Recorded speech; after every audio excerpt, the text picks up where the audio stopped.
right, so I went ahead and did it. I signed up for the Woodworkers show here in Port Townsend, Washington, my new hometown. And now I got a lot to do.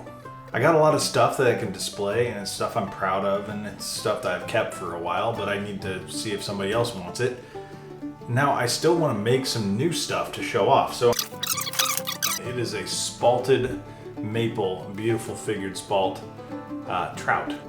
I'm gonna go ahead, whittle this sucker down to shape, make it gorgeous, and you can come along for the ride. That should be something to get some attention and hopefully some dollar bills.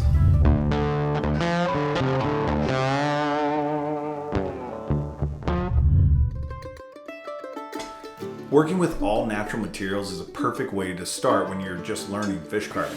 It's great for abstract things, and it can save you a lot of the time-consuming and stressful painting process parts while you get a feel for the carving itself. You're probably wondering why I haven't gone to my usual standby, which is going to be the grinder. Now, that's typical for any carving, is I'll just really get close with the grinder and then clean up with the Dremel. For something like this material is super punky. So it's soft material. It's beautiful, but you don't want to like sit there and grind on it because it'll just chew through it. So I'm using the Dremel tool to get me down close to size. And then I'm going to use a lot of sanding as well, so hand sanding. That's why I'm using the Dremel to primarily do this carving.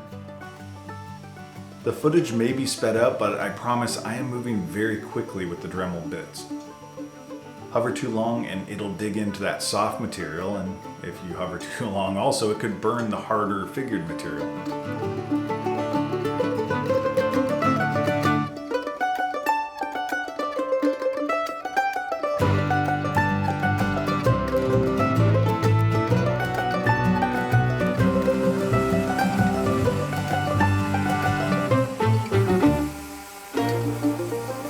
A big part of fish carving is drawing then redrawing your pattern on the material.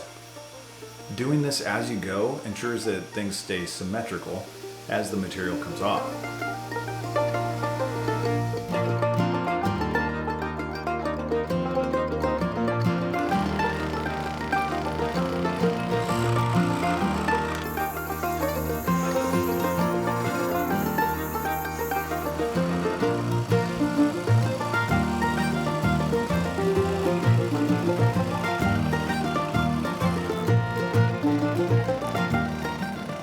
Natural fish carvings, I tend to keep the fins less detailed because I don't want anything distracting from the beauty of the material itself.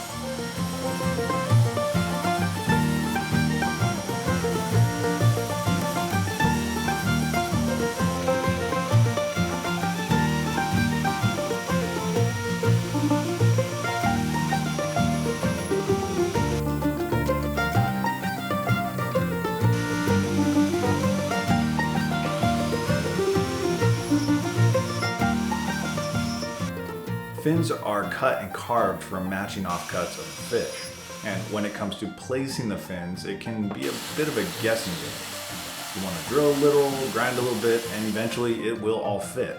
Just take your time and it'll be well worth it.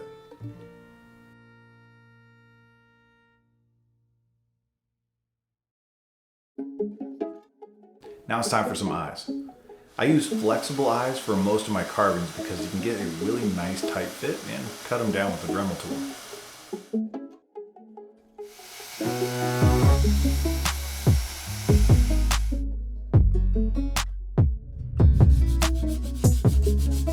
This takes hours,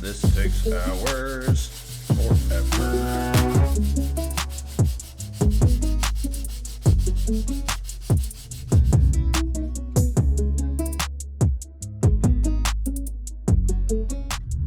After copious amounts of sanding, it is now time to seal it. So I have a raw spalted maple fish, and we're gonna see what it does when I apply a crap load of Dally's ship and shore to this thing and to the fins separately. So I'm gonna go ahead, let it soak up that Dally's, sand between coats, then I will assemble everything and apply my gloss top coat.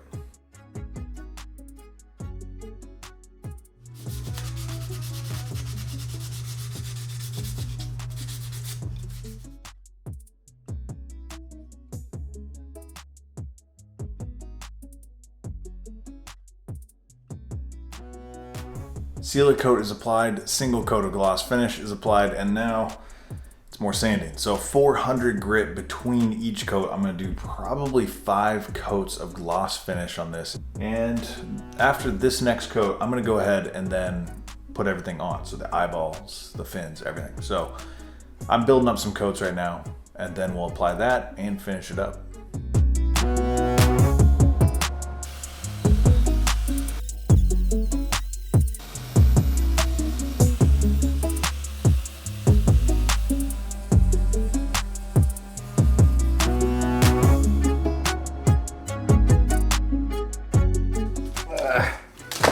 All right, so now it is time to figure out how fishy is going to mount to this beautiful piece of koa. Sanded up to 220 grit, and well, I don't really know what to do next. So let's guess.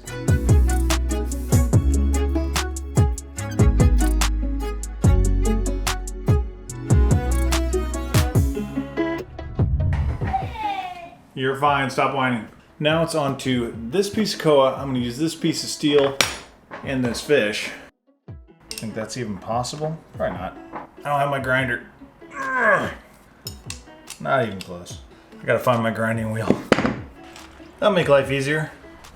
Little piece of steel, little fish. Drill some holes, I'll show you the result.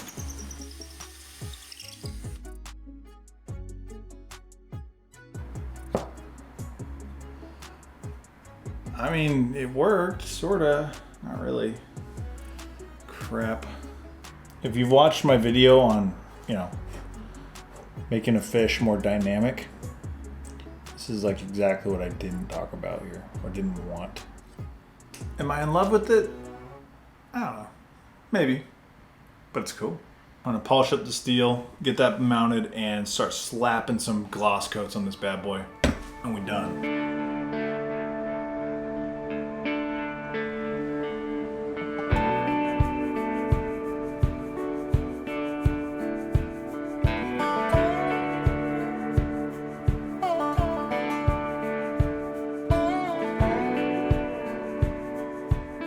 This carving turned out awesome. I am so excited with how it actually looks, and it came from pieces of wood that others might just look past. Putting together a carving like this can be really good for learning the skills that you want for the bigger project, something with scales and detail and painting. This really gets the form the way you want it, and you get to practice with new tools and new material. So give it a shot. You could turn a piece of scrap wood into something absolutely stunning. So thanks for watching, liking, and subscribing, and I'll see you on the next one.